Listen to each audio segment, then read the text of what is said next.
की ज्या आतुरतेने आपण पावसाची वाट बघत असतो, त्याच आतुरतेने आपण सगळेजण बिग बॉसच्या नवीन नवीन सीझनची सुद्धा वाट बघत असतो.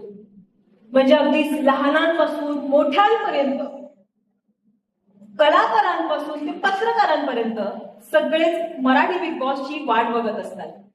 म्हणजे मला असं सांगायला आवडेल की तुम्ही पत्रकार तर महाराष्ट्रात जे राजकारण चालू आहे ते राजकारण सोडून तर आपण सगळे बिग बॉसच्या घरात काय राजकारण सुरू असणार आहे याची चर्चा जास्त असते, नाही का? आमच्या सीझनला तर आम्ही आमचे नवीन नवीन खेळ खेळत राहिलो, पण महाराष्ट्रातल्या कानाकोपऱ्यात आम्हा सगळ्यांना पोहोचवलं ते तुम्ही सगळ्यांनी, आणि तेही अगदी गुलीगत पद्धतीने. So thank you so much. तुमचे जेवढे आभार मानावे तेवढे कमीच आहेत. आणि मला असं वाटतं की तुम्ही स्वतःसाठी एकदा जोरदार टाळ्या वाजवा, कारण की तुम्ही आहात म्हणून हे सगळं पॉसिबल आहे. So thank you so much once again. आमचा जो सीझन होता, मागच्या वर्षीचा सीझन, तो खूप गाजला, वाजला, महाराष्ट्रातल्या प्रत्येक माणसाच्या मनामनात रुजला. पण बिग बॉस मराठी म्हणजे नाविन्य. जे कालपर्यंत घडलं त्याच्याहून जबरदस्त असं दुसऱ्या दिवशी घडत असत. आधीच्या सीझन पेक्षा नवा सीझन वरचढ कायम करत होता, कारण इथे दरवर्षी नवा बाज, नवा अंदाज पाहायला मिळतो.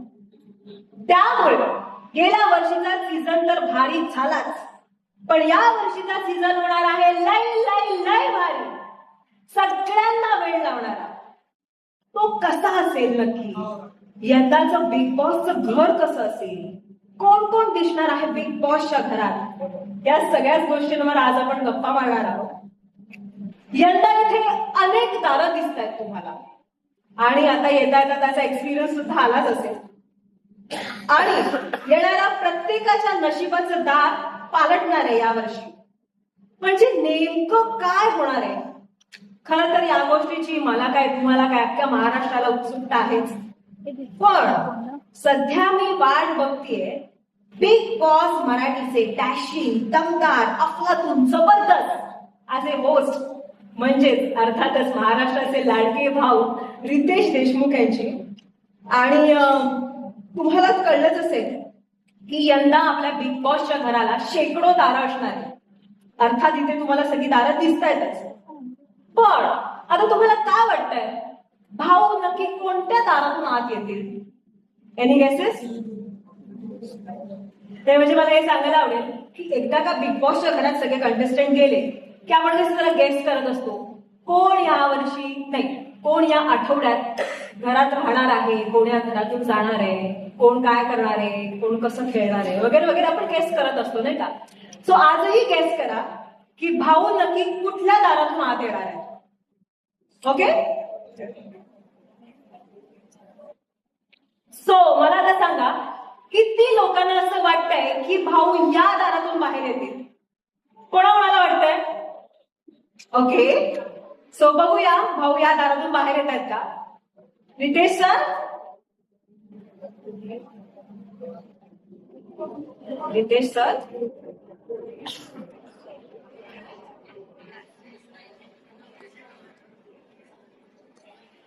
भाऊ नाहीये तिथे. पण आपण बघूया भाऊ या दारातून बाहेर येतील काय? कोणाला वाटतंय की भाऊ या दारातून बाहेर येतील? प्लीज सांगा.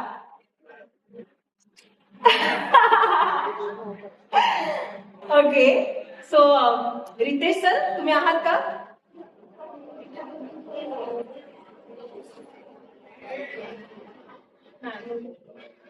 रितेश सर या दाराच्या मागेही नाहीये. सो बघूया आपण पुढचे दार.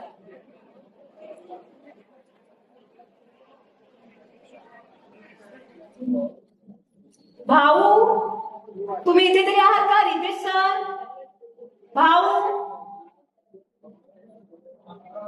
भाऊ दार उघडा. तसं तर आपल्या एंट्रीचे सगळेच वाट बघतात, पण मी ठरवतो एंट्री कधी आणि कुठून घ्यायची. आता तुम्ही सगळे जमलाच आहात, थांबलाच आहात, तर तुमचा हा भाऊ तुम्हाला नाराज नाही करणार. मी येणार आणि नशिबाचा गेम पालटणार. अहो, इकडे तिकडे काय शोधताय? हे बघा, मी ह्या दारातून येतोय.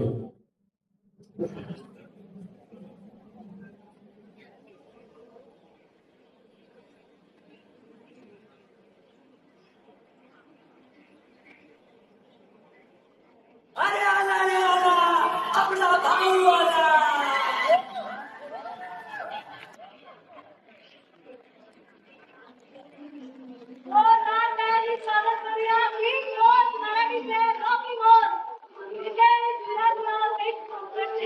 आजचा सीझन वाढवलाय, यंदाचा गाजवायचा आहे.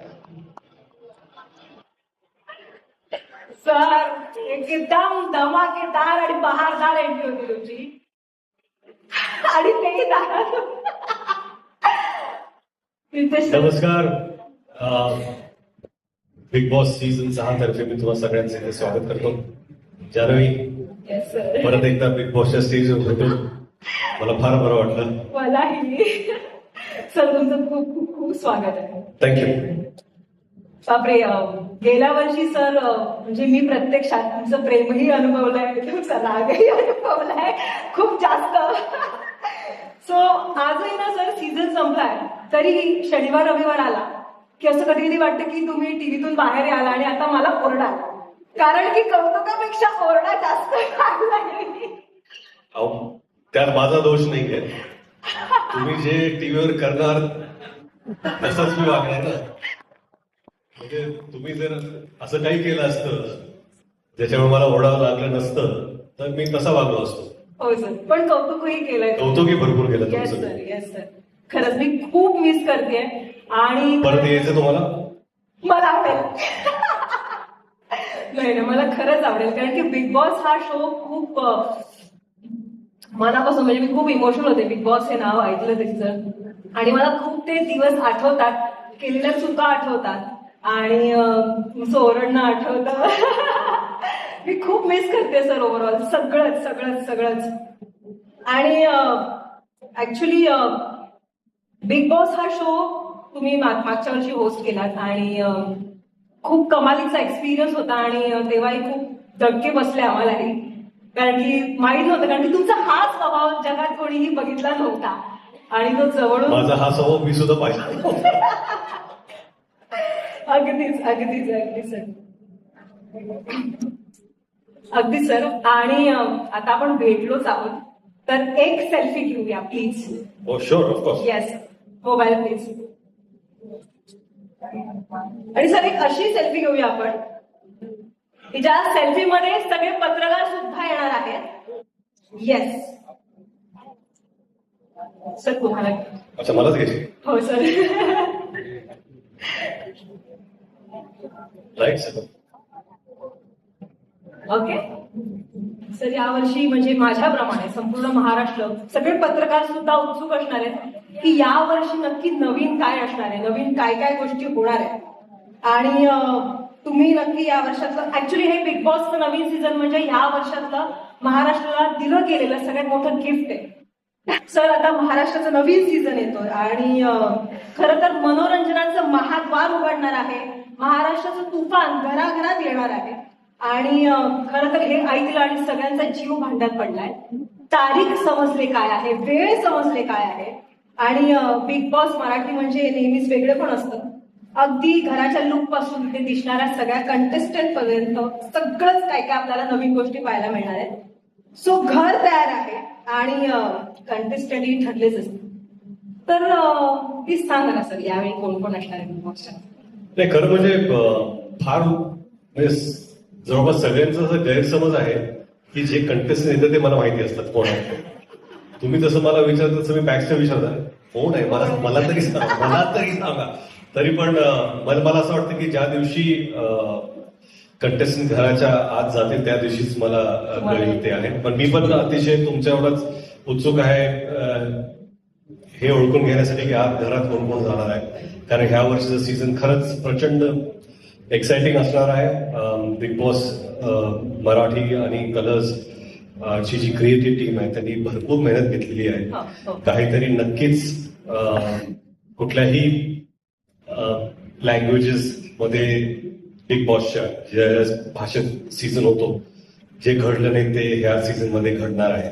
जसं गेल्या वर्षी सुद्धा मला वाटतं की जेव्हा बिग बॉस सीझन चालू होता मराठी, त्यावेळेस माझे कितीतरी हिंदी भाषिक मित्र होते जे बिग बॉस पाहायचे आणि फिल्म इंडस्ट्रीमधले मित्र होते. ते मला फोन करायचे की बाबा एवढं इंटरेस्टिंग सिच्युएशन्स मध्ये मराठी सीझन होतोय का, लोकांना कंटेस्टला घेऊन जात आहेत. ते आपल्याला कसं इथं म्हणता येत नाही की दुसऱ्या सीझन पाहतात कारण दीपक बसलेले आहेत म्हणून, पण मला वाटतं की एक वेगळी ओळख मराठीने गेल्या वेळेस सोडली होती टीव्हीवरती. त्याच ओळखेला आपण आता अजून थोडं पुढे येऊन जातो. Sir, big boss Marathi season 6चा त्या प्रोमोचा डायलॉग म्हणजेच गेल्या वर्षी गाजवलाय या वर्षी वाजवणार, हा तुमचा डायलॉग सोशल मीडियावर तुफान गाजतोय. खूप साऱ्या रील्स होतात आणि प्रोमोलाही खूप छान प्रतिसाद मिळालाय. सो मला असं विचारायचं की ह्या सीझनसाठी नक्की तुम्ही काय तयारी केली आणि इतकी मोठी जबाबदारी पेलताना आता की काय भावना आहेत तुमच्या? मी जसं म्हणालो की मी अतिशय एक्सायटेड आहे बिग बॉस सीझन 6 होस्ट करण्यासाठी. आणि गेला सीझन माझा फर्स्ट एक्सपिरियन्स होता. मला खरंच भरपूर आवडला. तो प्रवास हा छान होता. तुम्ही कंटेस्टंट तुमच्यामुळे सगळ्यांमुळे.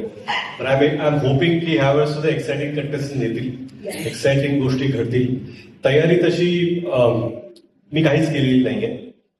जसं गेल्या वेळेस आलो तसंच मी येणार आहे. आणि काय की मी रिॲक्टिव्ह पर्सनॅलिटी आहे. बिग बॉसचा जो होस्ट असतो, जे आठवडाभर घडलंय त्याच्यावरती तो रिॲक्ट करणार आहे. जोपर्यंत ते ऍक्शन्स घडणार नाही तोपर्यंत होस्ट काहीच रिॲक्ट करू शकत नाही.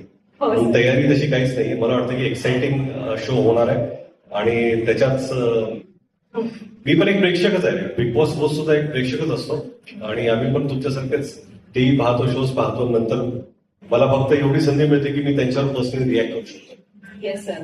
आणि तुम्हाला काय वाटतंय जे स्पर्धक येणार आहेत त्यांच्या स्ट्रॅटेजीमध्ये काय फरक असेल? म्हणजे आम्ही जसा गेम खेळलो तसंच ते खेळतील का? काय वाटतंय तुम्हाला? कसं आहे ना की स्पर्धक हा विचार करतात की गेल्या सीझन मध्ये काय चाललंय, काय होणार आहे, किंवा कुठल्या गोष्टी केल्यामुळे त्यांना ओरडा मिळाला किंवा कुठल्या गोष्टी केल्यामुळे पब्लिकचा सपोर्ट मिळाला.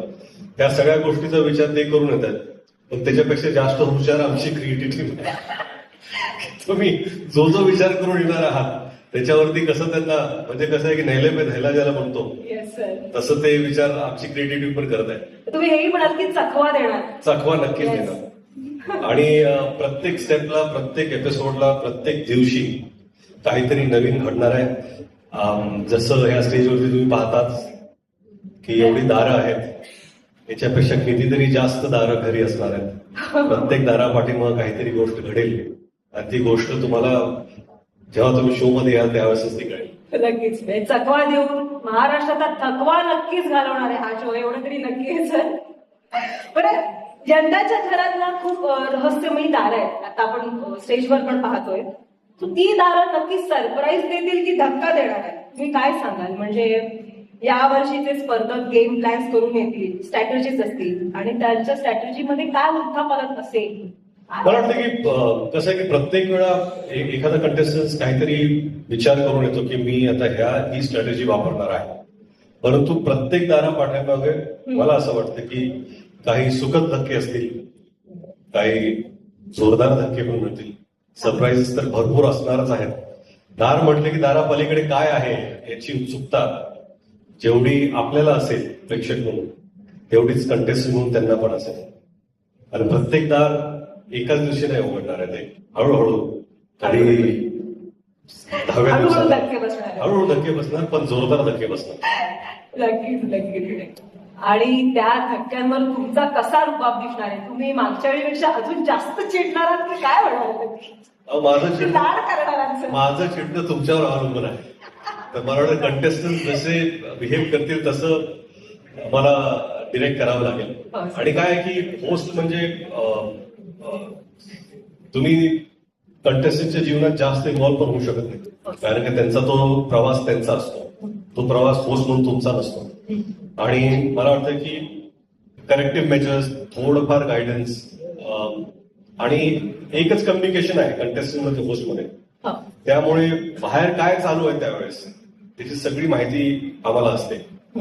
आणि काय आहे की आज फक्त टीव्हीवरचे प्रेक्षक नव्हे तर सोशल मीडियावरती एवढ्या प्रतिक्रिया येतात. प्रत्येकाचा एक वेगळा अनुभव असतो. प्रत्येकाला वाटतं की नाही होस्टनी हा प्रश्न विचारला पाहिजे का, ही बरोबर होती का, हा बरोबर होता, ह्यानी हा चुकीचा वागला का, ह्या चुकीच्या वागल्या नाही. आणि ह्या सगळ्या गोष्टी अॅनलाइज करून मला वाटतं की एक शोची एक दिशा असते ती घेऊन पुढे जाण्याचं काम होस्टचं असतं. आणि ते आमची क्रिएटिव्ह टीम आणि आम्ही बसून ठरवतो. सगळ्या पत्रकारांना मी विनंती करेन, जर तुमच्या मनात जे काही प्रश्न आहेत ते रितेश सरांना तुम्ही विचारू शकता.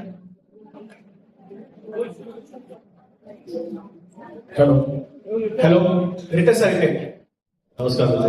खरंच खूप भारी वाटतंय जेव्हा प्रोमो आला, 6वा सीझन येतंय आणि त्या प्रोमोची जी हवा झाली ती हवा आजपर्यंत आहे. आणि आम्हा पत्रकारांमध्ये सुद्धा खरंच एक्साइटमेंट आहे की आता यावर्षी काय नवीन बघायला मिळणार आहे.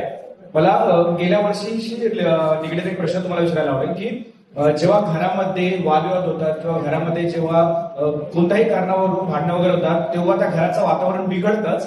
पण कधी कधी त्या शोचे होस्ट म्हणून तुम्ही होतात आणि तुमचं सुद्धा कधी कधी पारा चढतो. तर या सगळ्या गोष्टीला या वर्षी जर असं काही घडलं तर रितेश देशमुख कशा पद्धतीने हँडल करतो? काय ना की काही रिॲक्शन्स इम्पल्सिव्ह असतात. असा विचार करू शकत नाही आपण की प्रत्येक वेळा पारा चढणार आहे. त्या आठवड्यात काय घडलंय, नेमकी त्याचं कसं रिॲक्शन झालेलं आहे. आणि काही गोष्टी खरं म्हणजे मला पर्सनली न घेता मला असं वाटतं की महाराष्ट्राच्या पर्स्पेक्टिव्ह मधून मी घेतो. आमची टीम सुद्धा तसा विचार करते की लोक काय विचार करतात, लोकांचे काय प्रश्न असतील. असं नेहमी असू शकत नाही की हे सगळे प्रश्न माझे स्वतःचे आहेत. पण बऱ्याच वेळा असं असतं की त्यावेळेस महाराष्ट्र काय विचार करतोय, रिॲक्शन्स काय येत आहे आणि काय प्रश्न विचारले पाहिजेत. पण नेहमीच असं होत नाही. कधी कधी इम्प्रॉम्प्टू माझ्या मनातल्या काही गोष्टी असतील त्या सुद्धा त्यावेळेस निघतात तिथे. आणि त्या काही म्हणजे सुखद असतील, काही रागात पण असू शकतात. पण ते मी आता असं सांगू शकणार नाही की मी कसं रिॲक्ट करेन, कारण काय त्यावेळेस पण मी प्लॅन करून गेलो नव्हतो. ह्या सीझन मध्ये सुद्धा मी प्लॅन करून जाणार नाही. थँक्यू. अजून एक प्रश्न आहे सर. जी. गेल्या वर्षी काही स्पर्धकांनी आपलं स्वतःचं नाव व्हावं किंवा टीव्हीवर आपण दिसावं म्हणून त्यांच्यापेक्षा सिनियर कलाकारांना किंवा त्यांच्यापेक्षा सिनियर कंटेस्टंटला त्यांचा अपमान सुद्धा केला. पण या सगळ्या सिच्युएशन जर या वर्षी सुद्धा अशी घडली किंवा अशा एखादा काही प्रसंग आला की ज्याच्यामुळे खूपच विचित्र आम्हाला बघायला वाटेल किंवा टीव्हीवर दिसेल, तर या गोष्टीकडे रितेश देशमुख होस्ट म्हणून कशा पद्धतीने बरोबर. जसं गेल्या वर्षी रिॲक्शन होत्या, काही गोष्टी असतात ज्या प्रत्येक व्यक्तीची जी मर्यादा असते ती राखण्याचा प्रयत्न होस्ट म्हणून सुद्धा आणि चॅनल म्हणून सुद्धा आणि शो म्हणून सुद्धा ते आम्ही राखण्याचा नक्कीच प्रयत्न आणि प्रयास करणार आहोत.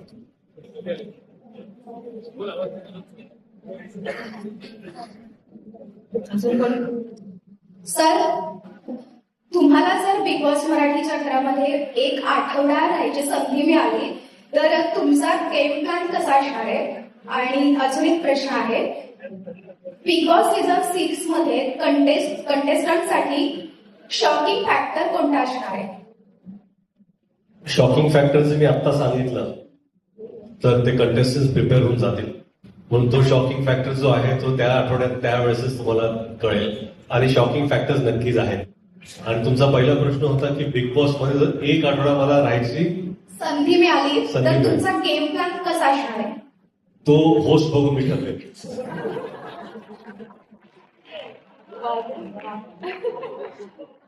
थँक्यू. सध्या निवडणूक आणि राजकारणाचे वारे आहेत आपल्या इथे, तर कोणत्या नेत्याला बिग बॉस मराठीचं तिकीट मिळालं का यावर्षी? हो किंवा नाही? ज्यांना पार्टीचे तिकीट मिळालेले आहेत त्यांना बहुतेक मी आत्ताच तुम्हाला सांगितलं की मला अजून त्याची माहिती नाही. पण समजा जर पार्टीचं तिकीट मिळालं नसेल तर इथं पण मिळू शकतं का नाही ते पण माहित नाही. हे जर जास्त कठीण आहे, इथलं तिकीट मिळवणं जास्त कठीण आहे. थँक्यू. Thank you ma'am. मला विचारायचंय की मराठी प्रेक्षक बिग बॉसला फक्त शो म्हणून नाही तर भावना म्हणून बघतायत. या प्रेक्षकांच्या अपेक्षांचं ओझं होस्ट म्हणून तुम्हाला कधी जाणवलंय का? आणि बिग बॉस मराठीमुळे तुमचं आणि प्रेक्षकांचं एक नवीन नातं निर्माण झालंय, त्या बाबतीत काय बोला? आता ना मी माझे मुलं फुटबॉल खेळत जातात शनिवार रविवार टुर्नामेंटसाठी. आणि मी जेव्हा जातो तर लहान मुलं ना मला बिग बॉस म्हणून म्हणतात. माझं नाव सुद्धा माहिती नसतं त्यांना. Big boss big boss big boss. तर कुठेतरी वाटतं की एक नवीन ओळख ह्या शोनी सुद्धा मला दिलेली आहे. त्यासाठी मी या शोचा अत्यंत आभारी आहे. आणि दुसरा प्रश्न काय होता तुमचा? तुमचं आणि प्रेक्षकांचं एक वेगळं नातं निर्माण झाले, त्या बाबतीत तुम्ही काय बोला? नाही, तेच अपेक्षांचं ओझं तुम्ही असं म्हणाला होता. तर प्रत्येक शो नंतर ना असे बरेचसे ऑनलाईनवर लाईव्ह रिव्ह्यूज करतात. आणि कधी कधी मला वाटतं का हा तर माझ्यापेक्षा चांगला करतो रिव्ह्यू. कारण ते एवढे इन्व्हॉल्ड असतात. तुम्ही म्हणाल की भावना आहे, हे एक इमोशन आहे. आणि त्याच इमोशनमुळे बरेचशी लोक जे आहेत ती एवढी इमोशनली इन्व्हेस्टेड असतात. आणि मला वाटतं की ते ह्या शोची एक विक्ट्री आहे की प्रत्येक प्रेक्षकाला इमोशनली ते इन्व्हॉल्व्ह करून घेतात. प्रत्येकाला वाटतं किंवा माझं एक म्हणणं आहे, मला हे सांगायचं, ही व्यक्ती मला आवडली नाही किंवा हा व्यक्ती व्यवस्थित. दर दिवशी शो संपला की त्यांचं ते लाईव्ह सुरू होतं लगेच. आणि त्यांचे रिएक्शन पाहायला मला फार आवडतं. असं नाही की प्रत्येक वेळा मला वाटतं की मी हा प्रश्न उचलणार आहे. परंतु बऱ्याच वेळा गेल्या वर्षी असं झालेलं आहे की काही त्यांचे जे पॉइंट्स मला वाटतं ते इम्पॉर्टंट आहेत ते आम्ही इन्कॉर्पोरेट केलेले आहेत. तर आमच्या शो मध्ये आम्ही जे आहे फक्त आम्हाला जे सांगायचं त्याचाच विचार करत नाही, परंतु प्रेक्षकांना काय म्हणायचंय, त्यांचे काय मुद्दे आहेत ते पण कधी कधी आम्ही मांडण्याचा प्रयत्न करतो. बघून उत्सुकता अर्थात वाढली आम्हा सगळ्यांचीच. आणि बिग बॉस सगळ्यांचा जिव्हाळ्याचा विषय, त्यामुळे उत्सुक आहोत हा सीझन देखील बघण्यासाठी. माझं म्हणणं आहे की तुम्ही आणि सलमान भाऊ जेव्हा केव्हा एकत्र येतात, संपूर्ण महाराष्ट्राला वेळ लावतात, यंदाच्या सीझन मध्ये सलमान भाऊ येण्याची शक्यता आहे का? तुम्ही त्यांना घेऊन येणार का? ते आले तर चांगलंच आहे आणि ते येतील अशी अपेक्षाही आहे. पण मला असं वाटतं की सलमान भाऊने त्यांचं सीझन पूर्ण केलेलं आहे आणि या सीझनची सुरुवात सुद्धा त्यांच्या शोच्या फिनालेमध्ये झालेली आहे. म्हणून त्यांचा पाठिंबा, साथ, प्रेम, आशीर्वाद हे नेहमीच माझ्याबरोबर आणि बिग बॉस सीझन बरोबर असणार आहे.